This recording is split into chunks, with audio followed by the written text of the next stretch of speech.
Good morning and welcome to Breakthrough Walls. I'm Ken Walls and I'm your host. And I have a really cool guest on today. Just spent a few minutes chatting with this guy. His name is Aneesh Chaudhry. I hope I said that right. He'll correct me in a minute if I didn't. But hey, stick with us. Be right back.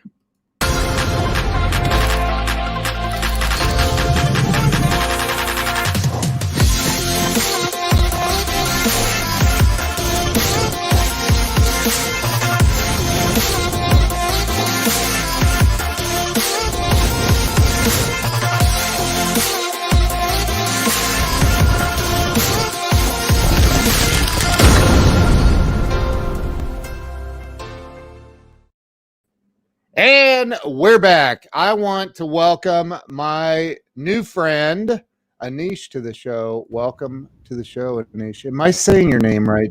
You're saying it just right, and I appreciate the introduction, and thank you so much for having me today, Ken. I'm really looking forward to it.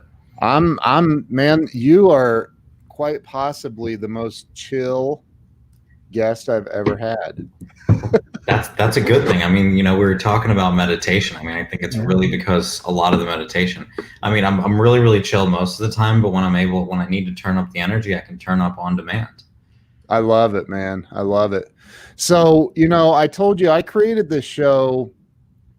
I don't know. It's been 2.5 years, I think, ago, and it was to help people. Look. It was a little bit selfish because here's Joe Ingram. I know that guy. I know. So, I created this to help people get unstuck, and I was going through a thing a couple years or so ago, and I was like kind of stuck, and I'm like, I told my wife, I want to interview people and create a show and to give back to the world, and I didn't tell her selfishly it's to help me too, but and it's been very helpful, and a lot of people have enjoyed it. So let's start with your story. Let's talk about like where you were born and raised, which I already know, but I think it's kind of cool. Right. So I was born and raised in, like we mentioned, the exciting town of Beavercreek, Ohio, where there's just so many things happening, so many people to see, and so many places to be. That's why as soon as I graduated high school, I just had no choice but to move because I was overwhelmed by all the amazing things to do. Like a slight degree of sarcasm. I mean, I say that lightheartedly because Beavercreek and Dayton, Ohio are always going to have a special place in my heart. My parents still live there. I go back to visit, quarterly, and my dogs are there. I mean, I love to see my dogs. I mean, that in of itself is a reason to go back. But I currently reside in Newport Beach, California. Do they not allow dogs in Newport Beach, or? Oh, they do. I guess you could say I'm on the road so much. If buying a dog would not be fair to that dog. So that's why. Yeah. I have the dogs I can go and see in good old Beavercreek, Ohio. Well, I've been to Beavercreek, probably more than once. I'm ashamed to say. Me too. Yeah, I'm kidding. Actually, I grew up in Indian Lake, Ohio, and I don't know if you know where that is or not, but it's north of Dayton. And my very first concert was at UD Arena. Very cool. Rush, 1984. Wow, yeah, that was before I was even around. we don't have to go there. Wisdom is a good thing. Yeah, no, but so Dayton. My wife lived in Dayton. As a matter of fact, she right out of college, she lived over there and worked for a company. So Dayton's got its. I mean, it's where the Air Force Museum is. There's a lot of great things about Dayton, Ohio. It is. I mean, I think it's a great place to raise a family. But I mean, like just to put it in perspective, is all my amazing times in high school. I mean, we would hang out in the McDonald's parking lot on Friday and Saturday night. If we really were feeling adventurous, we would go to Taco Bell down the street. I mean, like we're just living the dream. I mean, that's just the Ohio life, and that's why I knew like for myself. I was like, after a couple weekends, I was like, man, there's got to be more to life than Feel like I'm out. if you're with it. Like I said, feeling adventurous to go to Taco Bell. I mean, there's got to be more to life than this. And hence going to California. I mean, I came here on like spring break in 2014 in Newport Beach. I was like, why the heck am I still in Ohio? And I made that a point to want to move out because I knew that like I want to start a business. Eventually want to raise a family. I mean, I'm 27 now, so I knew that like settling down where I want to be long term was going to be the right thing to do. And that's why I took the leap of faith to move out to California single with, I had some money in the bank, but that's really, really what brought me out to California was just, there's more to life than just what's in Ohio. I mean, one thing you can't do in California that we can do here in Ohio is cow tipping. That is true. I can't say I've ever tried that or had the desire to try that. So I think, the fact that I can't do that in California doesn't seem like a deal breaker to me. That is so funny, man.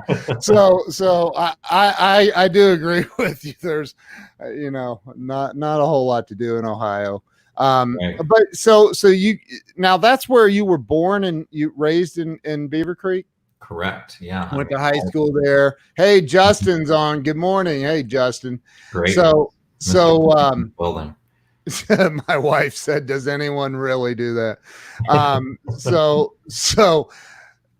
So you did you go to college? Yeah, I actually did it Wright State. So I mean, I was in Ohio for college. I mean, I ventured out and I went to the University of Cincinnati my freshman year, moved to Chicago my sophomore year, and I thought I wanted to be a mechanic, so I did automotive school for a period. I was rebuilding transmissions, engines, doing electrical work, and I just realized like I like looking at nice cars, I like driving nice cars, but working on them is just not for me. It's just part of that kind of experimental and discovery phase early on in life. And I just realized I'm a much more intellectual person. Like I'm just not, I would be sitting there thinking about like why you would do things and everyone else would just do it. And I realized it could take me twice the time because I'm trying to figure it out.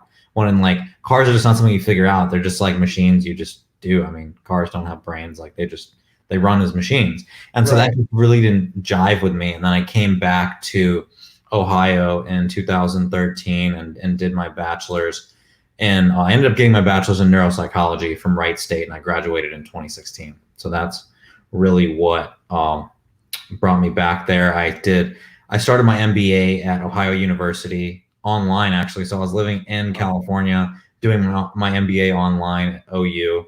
I completed about a year of that. My heart just wasn't in that, and now I'm currently pursuing my master's in Ayurvedic and integrative medicine through a school in called Maharishi, based out of Fairfield, Iowa. So the beauty of online learning is I can live in California and like take advantage of a very, very unique and specialized program because I've changed my major. What's it called? What? It's called Ayurvedic and integrative medicine. Ayurvedic. What in the world does that mean? See, that's one of the beauties of me doing what I'm doing is that like most people haven't even heard of it. But Ayurvedic medicine is a style of medicine they've been practicing in India for thousands of years. It can be thought of as the sister science and sister medicine to acupuncture, because acupuncture is very mainstream, and I would say that Ayurveda is about 5 to 10 years behind acupuncture, and very, very similar in the way they treat the body. Very much based on prevention, using diet, herbs, placing a very high emphasis on digestion, learning to properly break down your foods. And it's really just it's based on a model of perfect health. So healthcare in this country is very much based upon a disease model, where we check symptoms, we avoid disease. So as opposed to avoiding disease and not wanting to get sick, you have this model of perfect health, to where then it's all based upon having a very healthy daily routine that's unique to each individual's body type, to where you're eating healthy, you're doing meditation, you're doing yoga, you're exercising, and then ultimately realizing that, having balance within the body creates balance in all other areas of life. And that's like why I'm dedicating my life to it. And one of the clinics that I have in Southern California is a full service Ayurvedic clinic where we offered exclusively these services. So it is around, and that's the beauty of it, is it's really an untapped market that I'm very much looking to commercialize. through my business. So you went from transmissions to human health. Right. that's that's a significant leap. I mean, that's pretty big. So, and I love that. I actually did a live stream about this last night, Aneesh, and I you know, if we become Facebook friends, you'll get annoyed because I do a lot of live streams. But I talked about because we literally, it'll be in today, a book on the keto diet and ketosis and the benefits of that, which I don't know anything about it. I'm listening to a book about it right now. But it seems to be a much healthier way to live than McDonald's, and which I don't eat McDonald's. Can't. Occasionally Taco Bell. I went through that phase for many years of my life, so I get it. We live in a tiny little town and we have 2 Taco Bells. So right. You just defined Ohio right there. That's Ohio. That's what but so I love what you're talking about. I have a family member that had a minor stroke a couple of nights ago, and is realizing, wow, I need to do something different. I need to lose all this way extra weight and all of this stuff. And so what you're doing, there's a huge need. Absolutely. And a big approach that I take is that I say that, like myself or my business, we're not meant to replace the primary care doctors or the Western doctors, because I think there's very much a need for Western medicine. But I think where there's become a disconnect across like the whole entire healthcare continuum is that you think about the purpose of Western medicine, it's really designed for acute care. Emergency rooms, urgent cares, primary care doctors. Like I said, it's very based on disease, but then it's like the whole model is based around, where you go for a physical once a year, you get your blood test. If your numbers are in range, you're healthy, right? Yeah. No. It's not that black and white to where, okay, all of a sudden, you have high blood pressure, so you have hypertension, and now you got to hop on medication. Right. You have high blood sugar, so that means you have diabetes. There's a lot that has to happen for a number of years and a long period of time to where the disease actually manifests within the body. And I think, like I mentioned, where the disconnect is that in Western medicine that we've used this acute care model as prevention too.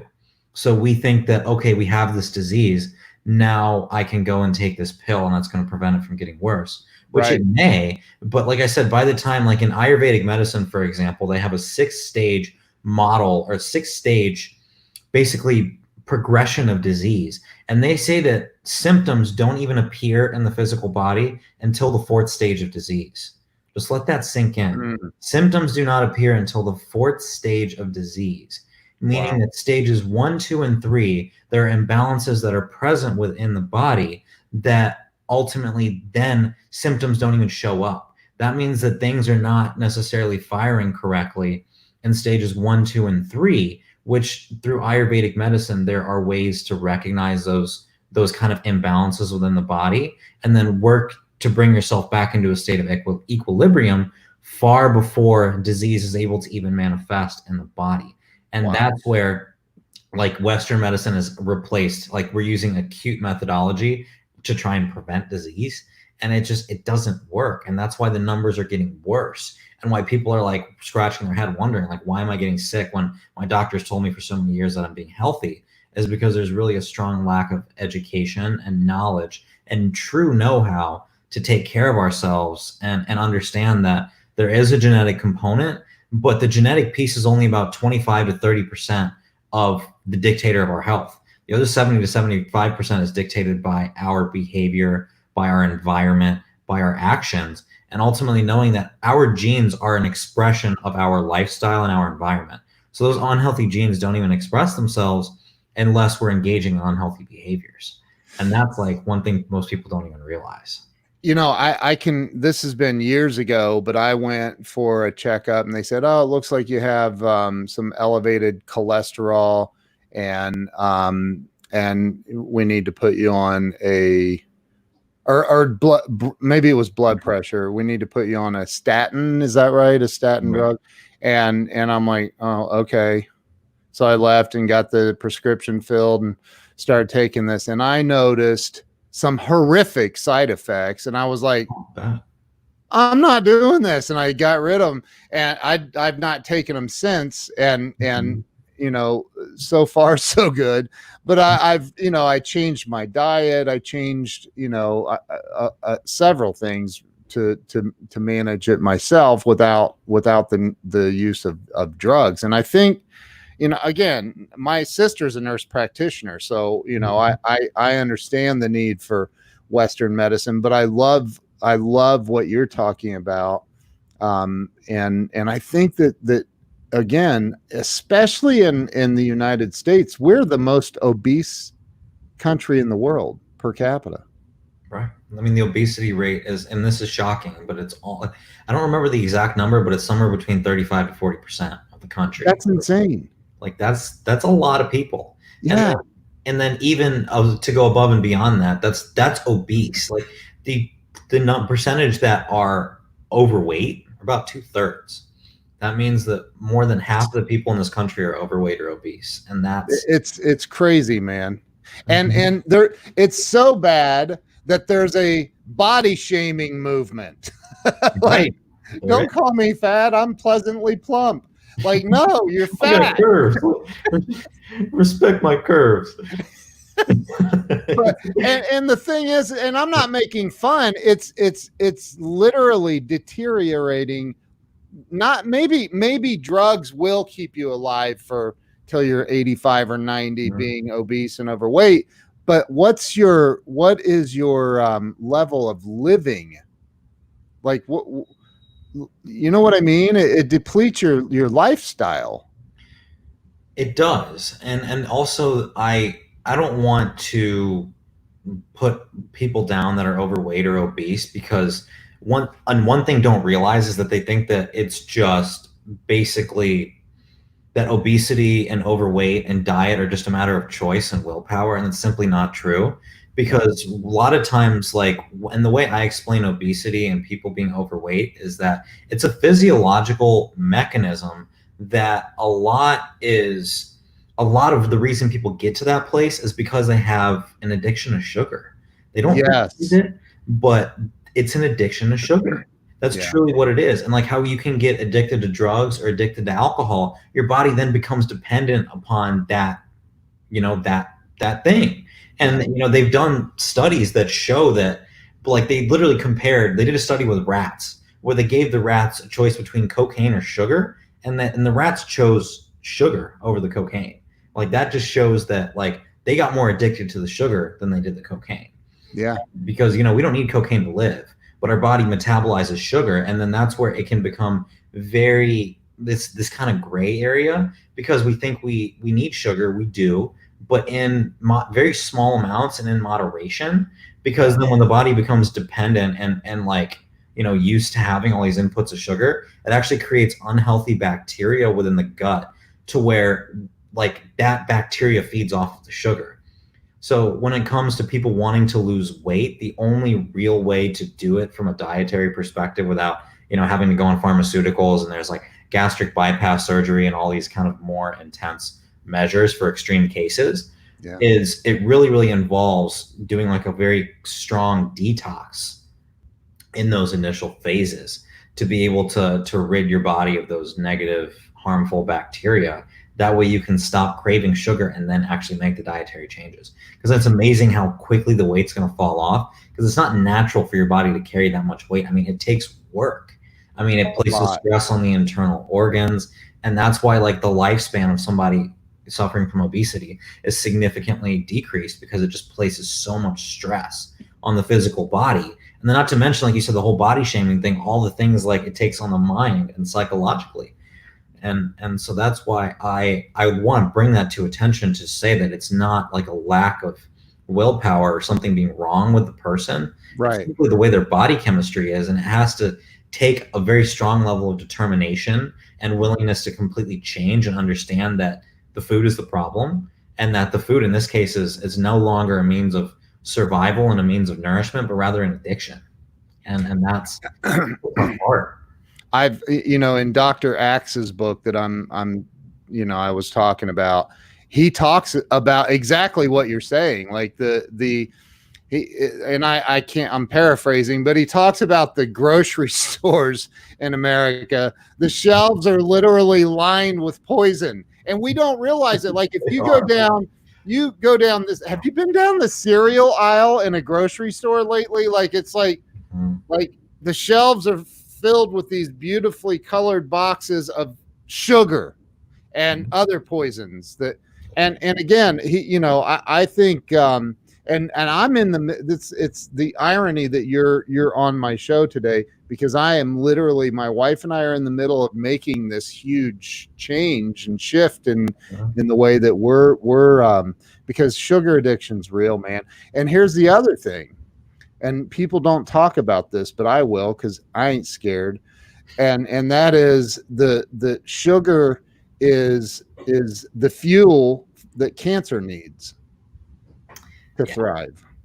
It actually is. And that's why, you think about, let's talk about cancer for a second. Yeah. The manifestation of cancer doesn't just, like I said, show up overnight. I mean, sure, there can be a strong genetic component too, but those genes are expressed as a result of an unhealthy lifestyle, because genetic expression is actually regulated in the gut.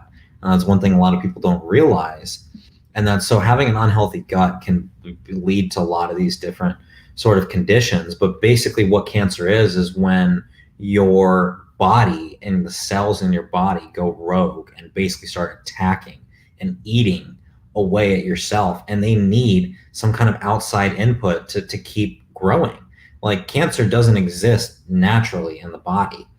And I mean, I'm not an expert on cancer by any means, and I'm not going to pretend to be, but I know that like how cancer builds is that, so much of maintaining health is maintaining the health of our cells, because our cells are responsible for creating energy, they're responsible for metabolizing nutrients, they're responsible for metabolizing oxygen, water. So you think about like all these things that, we don't know are happening throughout the course of the day. Even as you and I have this conversation, I'm breathing in oxygen, exhaling CO2. I mean, I haven't eaten anything today, but my body is metabolizing sugar to be able to, process me waving my hands or me verbally speaking. So when those begin to become disconnected and out of balance, then that's really what can lead to so many hosts of diseases down the road, and cancer being one of them. Another one I want to talk about is Alzheimer's, because they've done research and found that we hear about the Mediterranean diet, but that like there's a Greek island, I don't remember the name of the island, but like the diet primarily consists of fish, vegetables, and wine.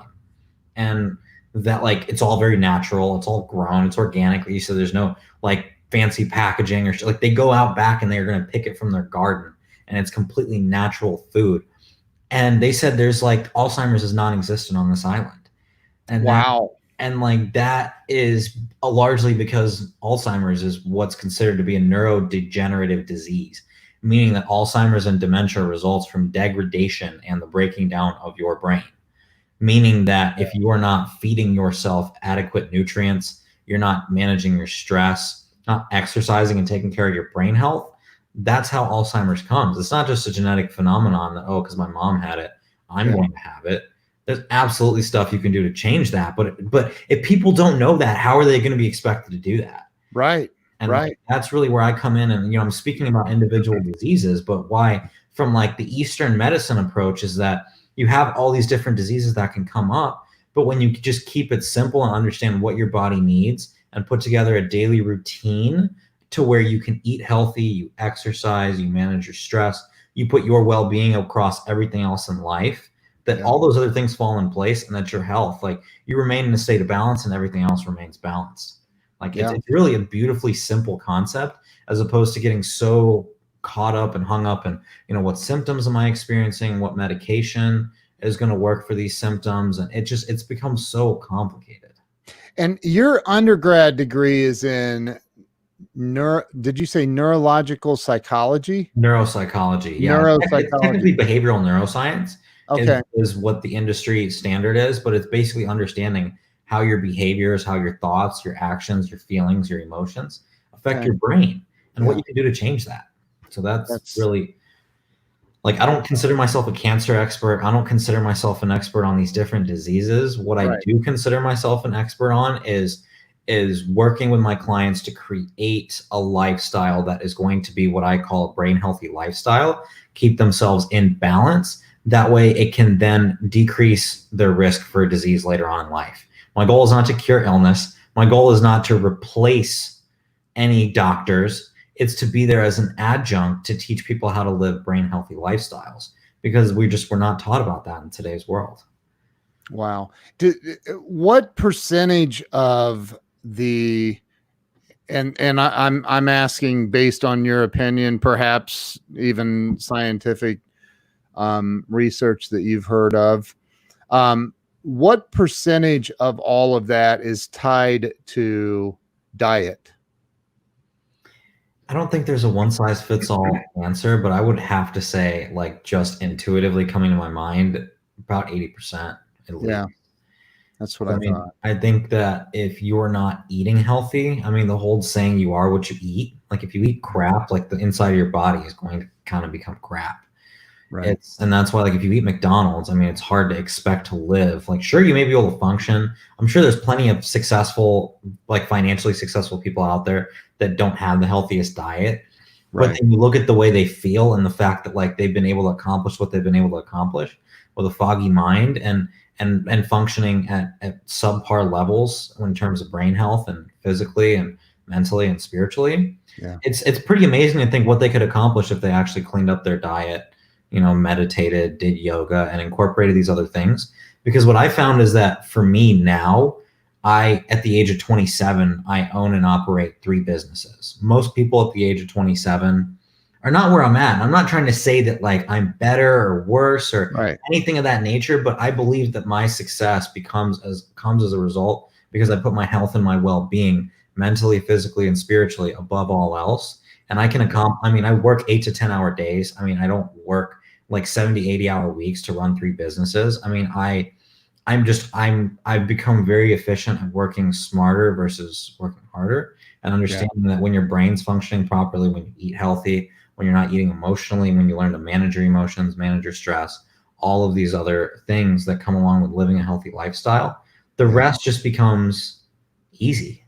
Like, and I use that word very loosely. Like, it becomes easy in the sense that the amount of discipline you have to maintain a healthy lifestyle then makes it so everything else you do, you don't have to put energy into trying to do it. Yeah. You just do it. That's just the way I live my life. Wow. So when you left, you said when you left Ohio, you moved to California, but you had some money in the bank. Mhm. You'd put some aside. I did. So you didn't go out there like going, okay, I gotta be in some movies or something, or no. I mean, you went out there. What was your plan? Did you have a plan when you So, I went to mean, Cal? I think to kind of backtrack before even getting into that, to kind of share a little bit about my personal story as to how I even, like, I switched from like you mentioned, I switched from automotive to health. I mean, there's a reason. Like, I was going through very significant struggles in my own life to where, I suffered from pretty significant mental illness and addiction issues in my younger years. And I mean, between, like, from the ages of 10 all the way through my early 20s, were riddled with just depression, anxiety. I was diagnosed with bipolar. I mean, I'd smoked a lot of marijuana to cope. I mean, I had bouts of drinking and I was never like a daily drinker, but I would, binge drink and definitely drink to black out and things of that nature, because it's just where my life was. And so it put me in this position where I knew I had potential. I knew I wanted to work towards things. I knew I had a lot to accomplish and offer the world, but I didn't know why I was feeling the way I was feeling. And between 2012 to 2018, I was in and out of different rehab programs. I was in and out of different sober livings, and even in the psych ward, being suicidal a few times. Like, it was just really, really intense and nasty years of my life. Even though I was in school, I was doing all that, I was still very much struggling to figure out what the heck was happening with my mind, my body, and with my spirit. And I I was on different medications through that period. I tried talking to different psychiatrists, different therapists, all these different professionals in the field, and it never, like, yeah, I improved. Like, I don't want to say it didn't do anything. I'm not going to go and like totally put that down. Like, it was necessary. I don't like regret any of those experiences, but that's what led me to realize that medication is not going to alleviate why I'm depressed or why I'm anxious or why I'm in terms bipolar, which ended up being a misdiagnosis. Because there are some people that genuinely are bipolar when it comes to, their brain chemistry. I was just acting bipolar because I was smoking a lot of marijuana and didn't see a purpose in life. So I can very easily become, misconstrued as bipolar. And I was on enough different bipolar medications for 3 years. And it put me in a place where I just felt like a shell of who I was. It's like, you may not be able to feel the lows, but you can't feel the highs either. And so you're saying that marijuana is not necessarily good for brain health? Absolutely not. Absolutely not. And the people that think they need it for anxiety and depression, I'm going to say this once again, very like lightheartedly, very sparingly. There are other ways. Marijuana is not the best way.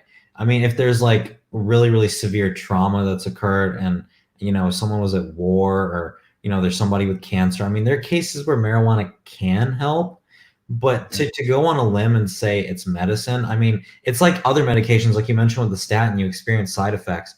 Smoking marijuana is not healthy on the brain. It may calm the way you feel, but like long-term doing it in a chronic way, like if someone's able to live a healthy lifestyle and they like maybe smoke a joint before like bed or smoke a joint on the weekend with friends, like, and that's it. It's like how I feel and what I tell my clients about alcohol. If you're able to just like use it and it doesn't impact the quality of your life, like it's not really a bad thing. But when you start to use marijuana on a daily basis, it takes a very negative toll on the brain. That's just man, you're gonna get some hate mail over this. It's fine. Like I said, I talk openly and honestly. I was addicted to marijuana where I was smoking all day, every day. And it drove me to the point, I don't want to say it alone, but it drove me to the point or when I was doing it, like I was suicidal. It didn't alleviate those feelings. And I would smoke as a way to escape.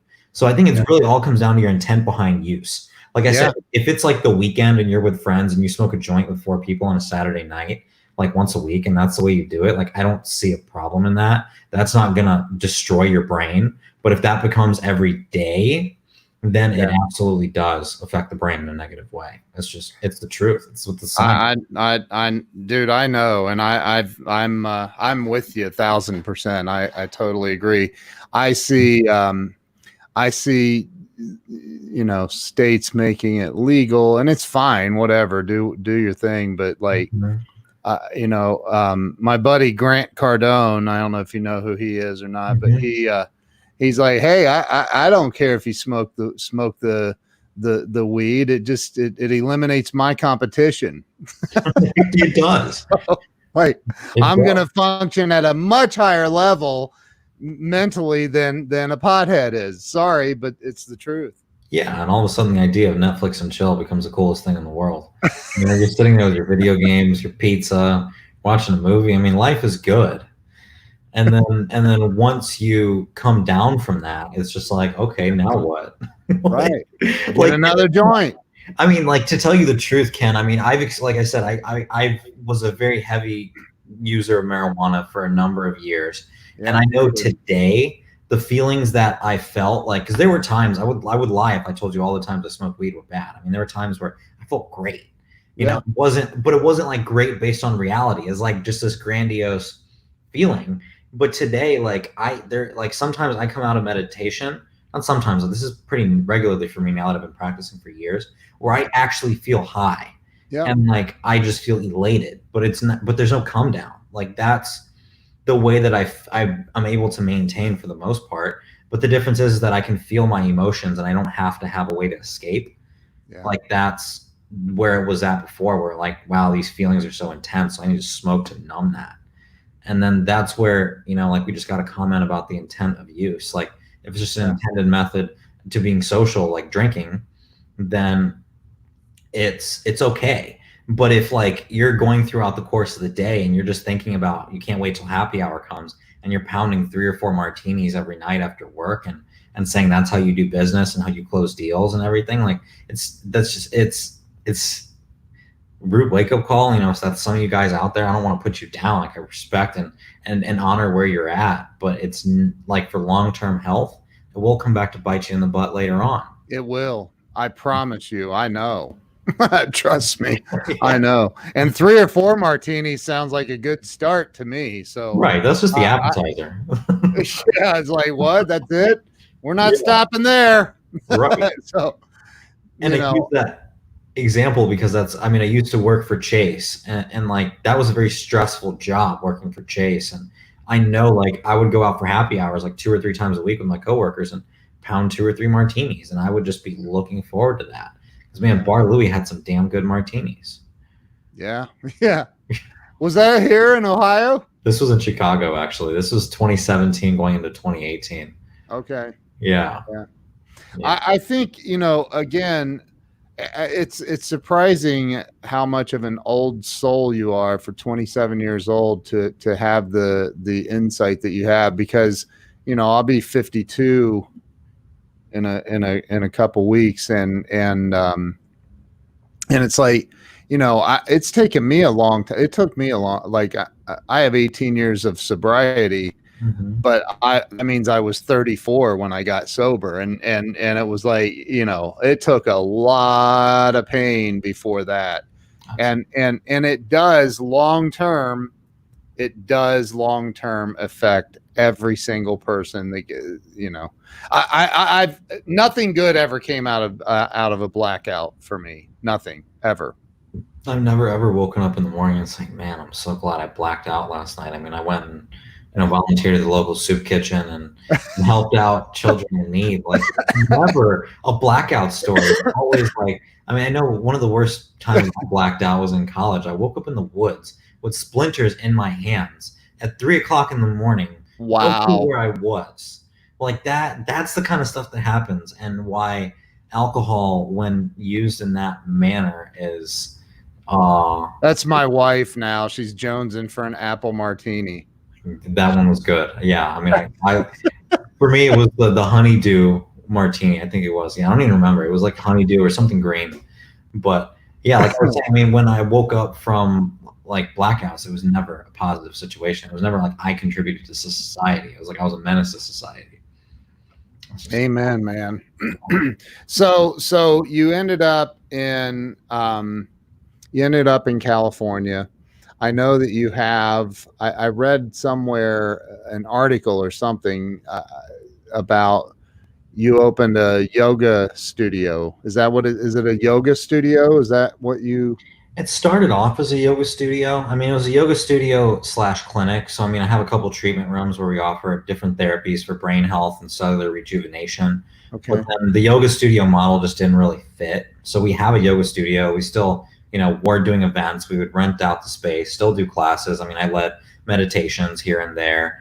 But now the yoga studio is really more used for production, because I'm actually, I own a film and television production company. So we actually use that space to film content now and document. I have like a documentary and a TV show in the works right now. So that's how we plan to utilize that space. And like I mentioned, we have 2 treatment rooms where we offer different therapies. We're going to be adding in the ability to do EEG here in the near future. So actually being able to do brain scans.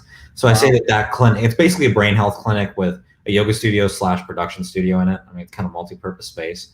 Wow. And then, like I mentioned, I have another clinic that I purchased towards the end of last year. That was a full service Ayurvedic clinic in Newport Beach. That is, we have herbs on site. We do a lot of detox therapies, massage, things of that nature to help people detox. And then we set them up with a doctor where they're then able to change their diet. We recommend yoga, meditation, hybrid of therapies between both clinics. And then we have a whole suite of remote services we offer. So we can set them up with a personal trainer, a yoga teacher, a talk therapist, doing neurofeedback. There's so many different options we have. And the point is not to like have everyone do everything, but the reason I set my business up like that is so then that way no 2 people are ever going to have the same treatment plans or the same recommendations, that then it's truly catered to what their needs are, what they're struggling with.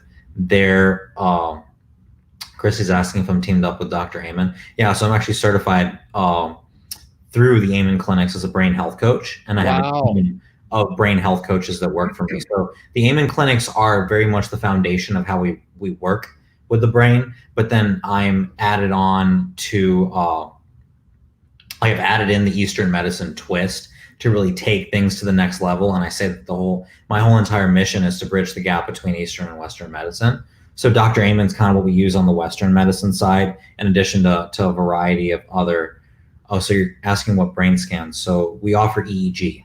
So that's what we do. So it measures electrical activity in the brain, and it's able to pick up where there's overactivity and underactivity based upon electrical activity in the brain. And then we're able to recommend supplements and neurofeedback and other things to be able to help to create balance within the brain. And so, like I mentioned, we on the Western side is Dr. Amen and other things around like microbiome health and cellular health that we use on that side. And then the Ayurvedic side. And, I'm going nonprofit with my clinics now, so I can begin to raise money to do research on children with mental and neurological disorders, to then gain more of a deeper understanding as to how we can use some of these newer techniques on the Western side and actually gather scientific data as to how Eastern medicine impacts the body. Because we know it works, we know it's not easy, that it takes energy and effort. But then if we're then able to show concrete data saying like, a 12-week Ayurvedic protocol for someone with these symptoms can help to create balance in these areas of the brain, help to create balance within the mitochondria, decrease inflammation, balance in the thyroid, and all these other different kind of Western metrics, then it's going to open up people's eyes a lot more to the power of Eastern medicine. And that's a lot of what we're, like I mentioned, in the process of raising funds through my nonprofit to then be able to create programs for children. We're working with children who have autism, and then also having a large focus on children in the inner cities. So inner city schools and inner city communities, people in minority status that wouldn't be able to afford these higher end services. So I offer services on the for-profit side, but I also, a big reason I do that is to raise money and actually fund treatment for some autistic children and inner city families and inner city schools. So in that way they can then have access to all these different things that we're talking about. I saw and this was in, I think it was in Newport Beach. I saw they stopped this doctor, and he's I forget what kind of doctor he is. I forget what he was extremely smart. I do know that. And very advanced, like neuro, something vascular or something. I don't know, but he, they were asking him about coronavirus and masks and all of this stuff. And he said, your body already has a built-in mask. The problem is most people aren't taking care of their bodies on a cellular level, getting enough vitamin D and getting all of these different things where you're building up a resistance and you're on a cellular level. If he's like, I will never get the coronavirus because of A, B, C, and D, all these things that he listed, that it's impossible for my body to contract the coronavirus. From what you've seen, do you think is there truth in that? There is truth. I'm going to be very, very reluctant and carefully choose my next words because it's such a controversial topic. I'm not an expert on immunology. I'm not an expert in the field of disease. But what I do know and what I do agree upon with him about, I think it may be extreme to say I can't get it. I just don't know enough to be able to say that. But what I can say is that a lot of our immune function, our immune ability, the strength of our immune system is largely governed by the foods we eat, the strength of our gut, because the immune system is actually modulated by the gut wall. So what a lot of people don't realize is that the quality of the microbiome and the bacteria that we have in our gut largely dictates our ability to fight off, kind of foreign invaders. And there's things like autoimmune diseases, neurodegenerative diseases, and a lot of diseases that stem from digestion and from the gut.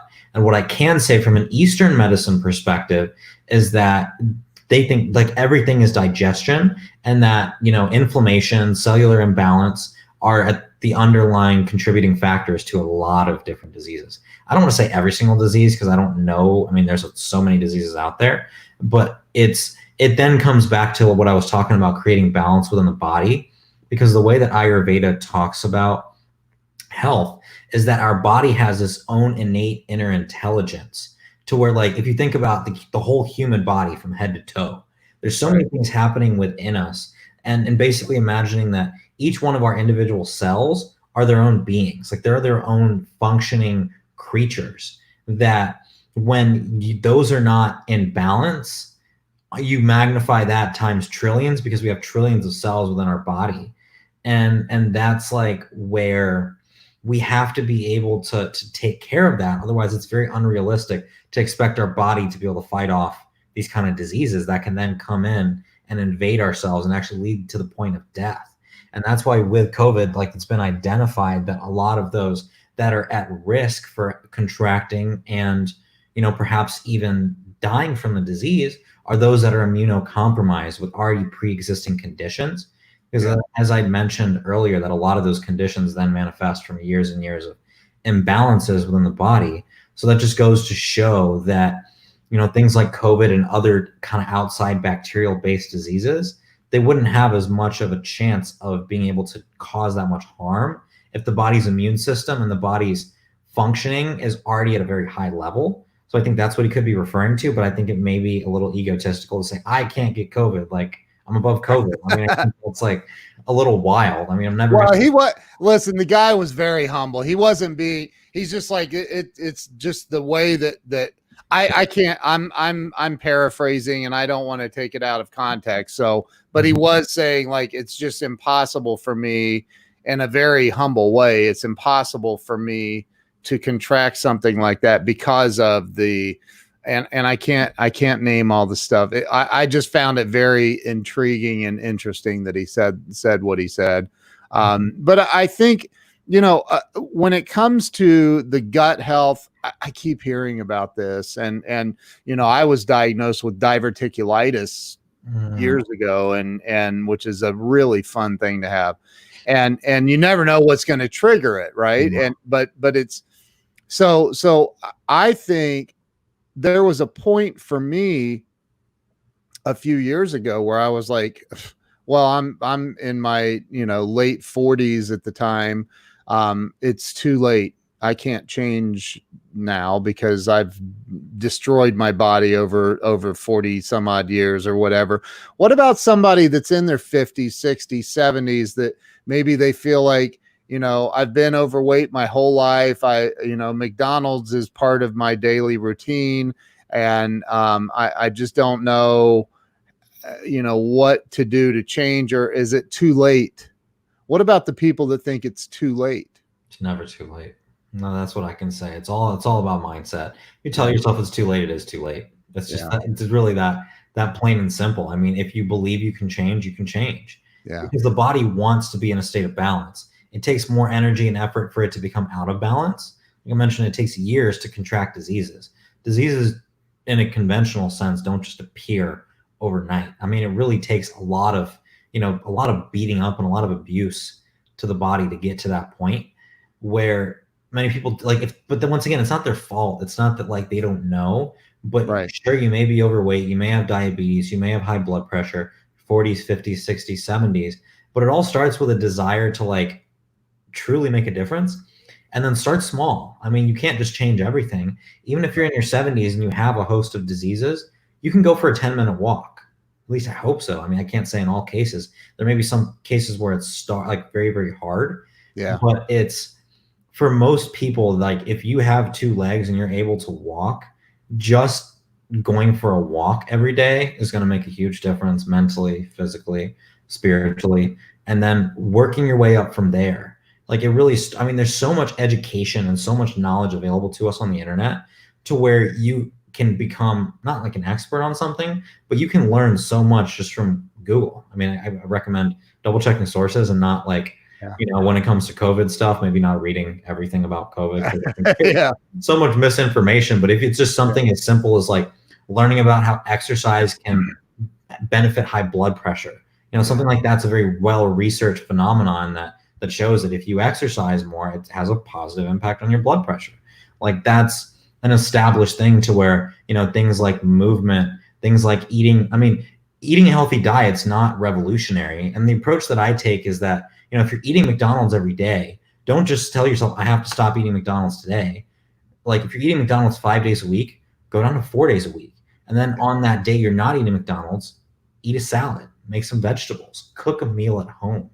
It's like, that's what's really worked for me, is not shaming myself for what I'm doing or removing, or like, you really have to be at peace with where you're at now and make very small, gradual changes. And then you'll be amazed at how quick the body is able to respond, and like how much better you'll feel. So it's really just about like, if you want to, you don't change 100% of you overnight. It's about changing 10% right now, and then slowly start doing more, because as you start to feel the benefits, that's like more motivation to want to change even more. That's the way that I break it down with my clients. It's the standard program we have is 6 months long with a doctor and a health coach. And so it's very much a team effort, to where the doctor can kind of guide the medical side, and the health coach can then hold people's hand in showing them how to build a brain healthy lifestyle. And then, like, one thing Dr. Amen always talks about is, before you do something, just ask yourself, is this going to be good for my brain or bad for my brain? Like, this cheesecake is going to taste amazing, but is this cheesecake going to be good for my brain? Probably not. So, it's like, if it's someone's birthday and you want to eat a piece of cheesecake, like that's fine. I mean, I still eat sweets on like celebratory things, but I don't eat sweets on a daily basis. So I think it's really about starting small and then continuing to build up from there. Yeah. Yeah. Karen says, this is why I think keto doesn't work for me. I feel like I'm fighting with my body and willpower. Yeah, absolutely. And keto is not natural for many people. That's why I think people doing the ketogenic diet for weight loss is not the greatest idea, because it puts a lot of strain and a lot of stress on the body by having to switch from having carbohydrates to fat being the primary source of energy. Yeah. And one area where I think the ketogenic diet has been shown to be effective are actually people with epilepsy and people that have seizures. I think that keto can be the right thing if there is like a warranted reason for it. But for like this whole keto craze where people are going, it doesn't really make sense to me, to be honest. I mean, I think that keto is a heck of a lot better for your cells than eating like a sugary based diet. But I think that like, I just don't know enough about like the long-term effects. Like it hasn't been around long enough, at least to my knowledge. Once again, I could be totally wrong. So if there's anyone out there listening that is an expert on keto, this is just my understanding, but that like long-term evidence in terms of how it impacts the brain, I don't know. I think short-term it can have benefits for weight loss, but from what I've heard is that people go through just a very intense 2 to 3 week period when they start on the ketogenic diet. Yeah. That's like your body withdrawing from sugar.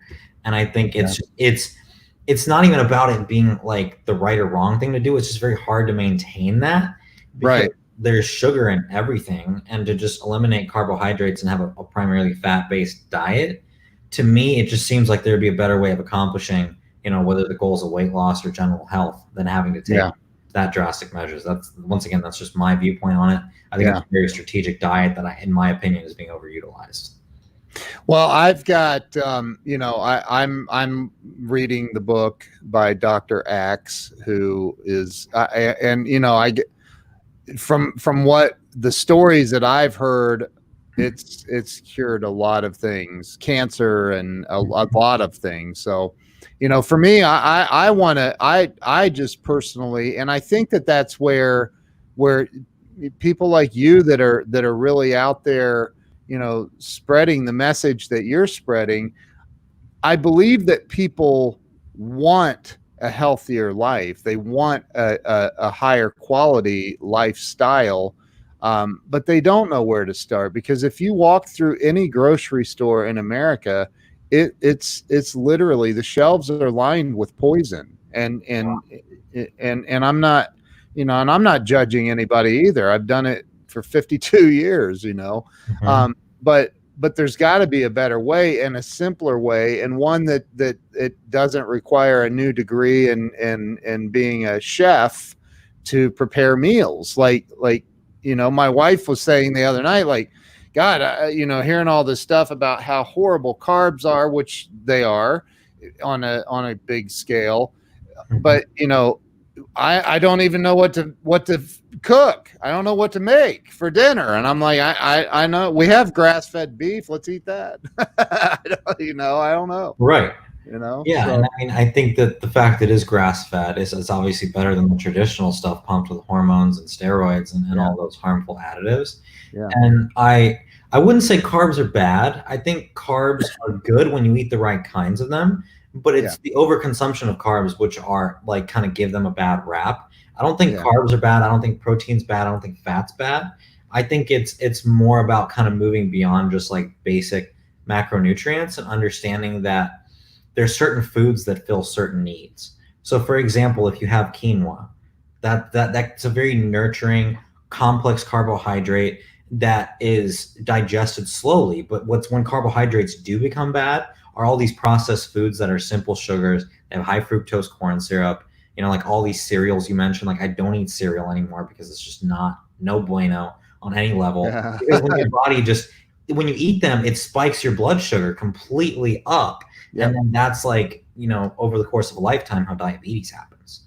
And so that's why I don't think we can like go across the board and say all carbs are bad. I just think it's about like understanding what carbs are good versus what carbs are not good. And I think like to speak to your point about the grocery stores, I mean, it's really not revolutionary in the sense that if it has a colorful box, if it has an ingredient list, it's not real food. It's not. And that's where getting back to just eating fruits, no Frosted Flakes. Trust me, I love Frosted Flakes. That was a hard one for me to give up. Frosted Flakes and Cinnamon Toast Crunch, man. Those that's my mornings for years. So I sympathize with that completely. Yeah. Not to say you can't have it on occasion, but like every day it would be tough for the body to sustain. Yeah.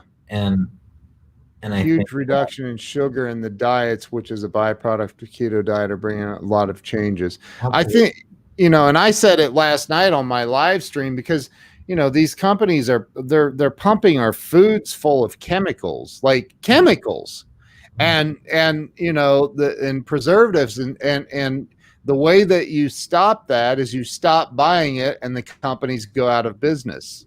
I mean, true. It is true. It's a business.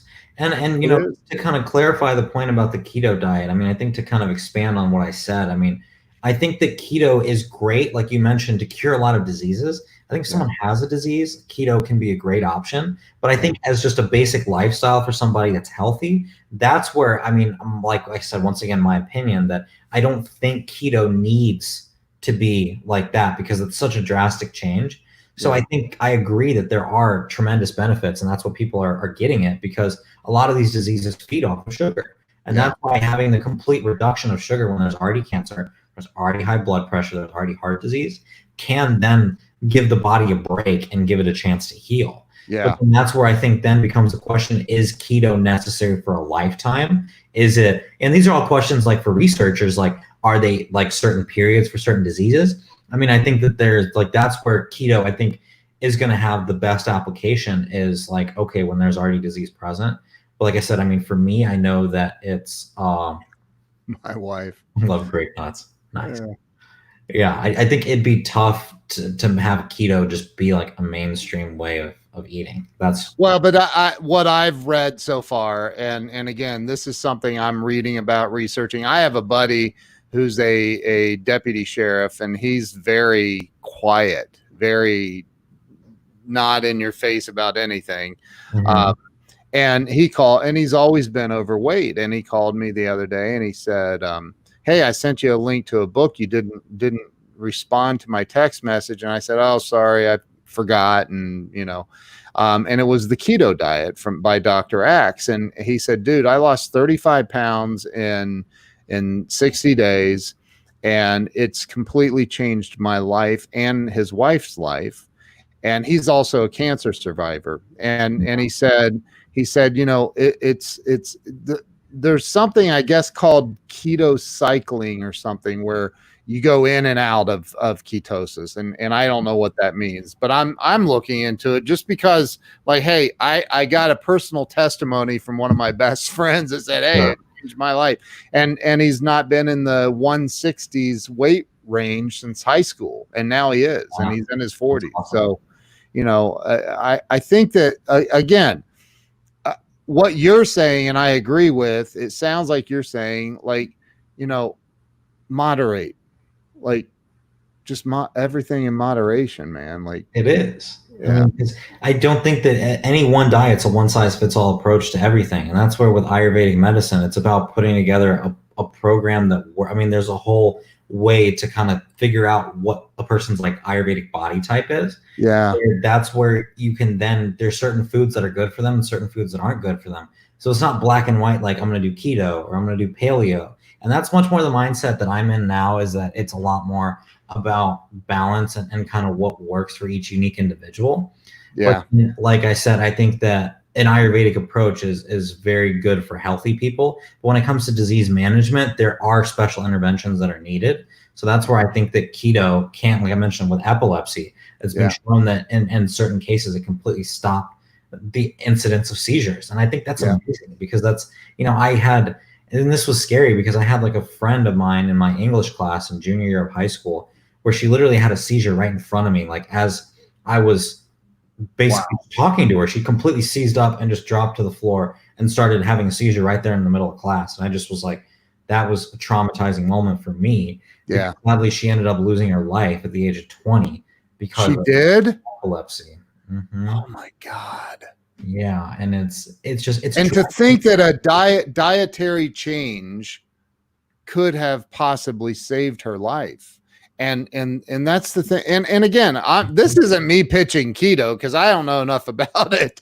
So, but I do have a friend that she's a health coach, and she's big on keto and avocados and all this stuff. But I don't know enough about it, but I think that it's important what you're doing.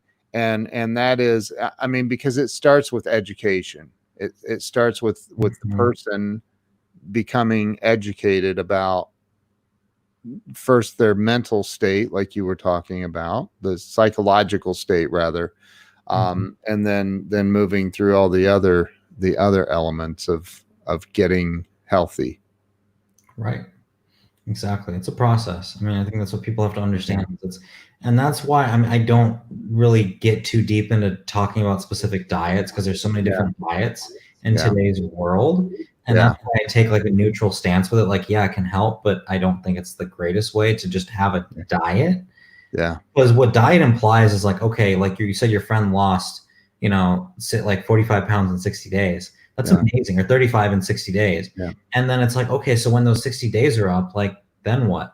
Because I know that on those infomercial testimonials where they say, oh, you lose all this weight in this amount of time, what they don't show you is the recurrence of gaining that weight back. And that's where, you know, as opposed to wanting to lose that much weight in 2 months, why not spread it out over a year and work to make small gradual changes to build a lifestyle that's sustainable for the rest of your life? Yeah. That's a much more practical approach, and why just the idea of diets, period, just rubbed me the wrong way. Because I've tried them so many times, and I know so many people that have tried them, and they just leave people empty asking questions like, why didn't this work?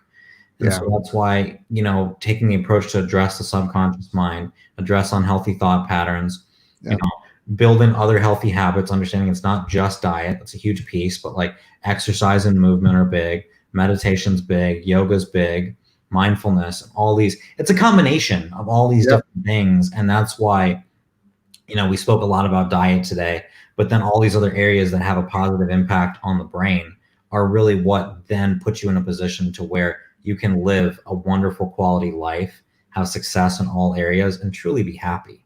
I mean, I think that's like the biggest thing that my goal is to bring to people is like true happiness, understanding that you don't have to lose a certain amount of weight to be happy. You don't have to look a certain way, or, you know, have a certain like job or a certain car or a certain house to be happy. I mean, I think all that's just the facade that, like, you know, we want to kind of put on this certain appearance for the world, when in truth and in reality, happiness stems from within.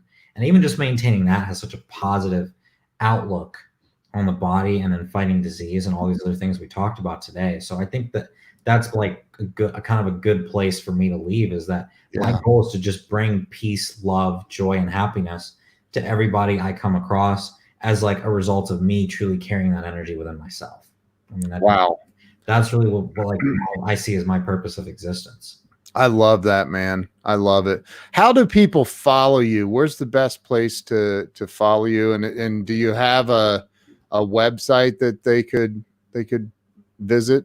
Absolutely. So my website is soulphysiolifestyle.com. Feel free. Spell it. It's SOULPHYSIO,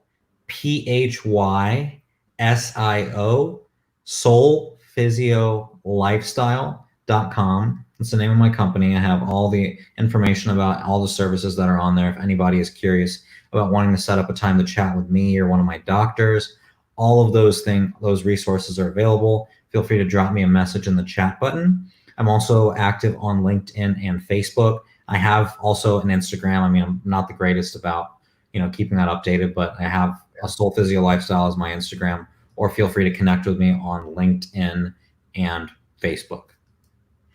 Dude, you're awesome, man. You're you're very chill. I love that, man. Love your energy. Thank you for your time. I know that you have another commitment, so thank you so much. I appreciate you coming on. Hang with me if you would real quick. I'm going to end the live stream. Thank you all for sharing this out, watching, and being here with us. Appreciate you, Aneesh. Thank you. Thank you so much for having me, Ken. It's been a pleasure. See you guys later.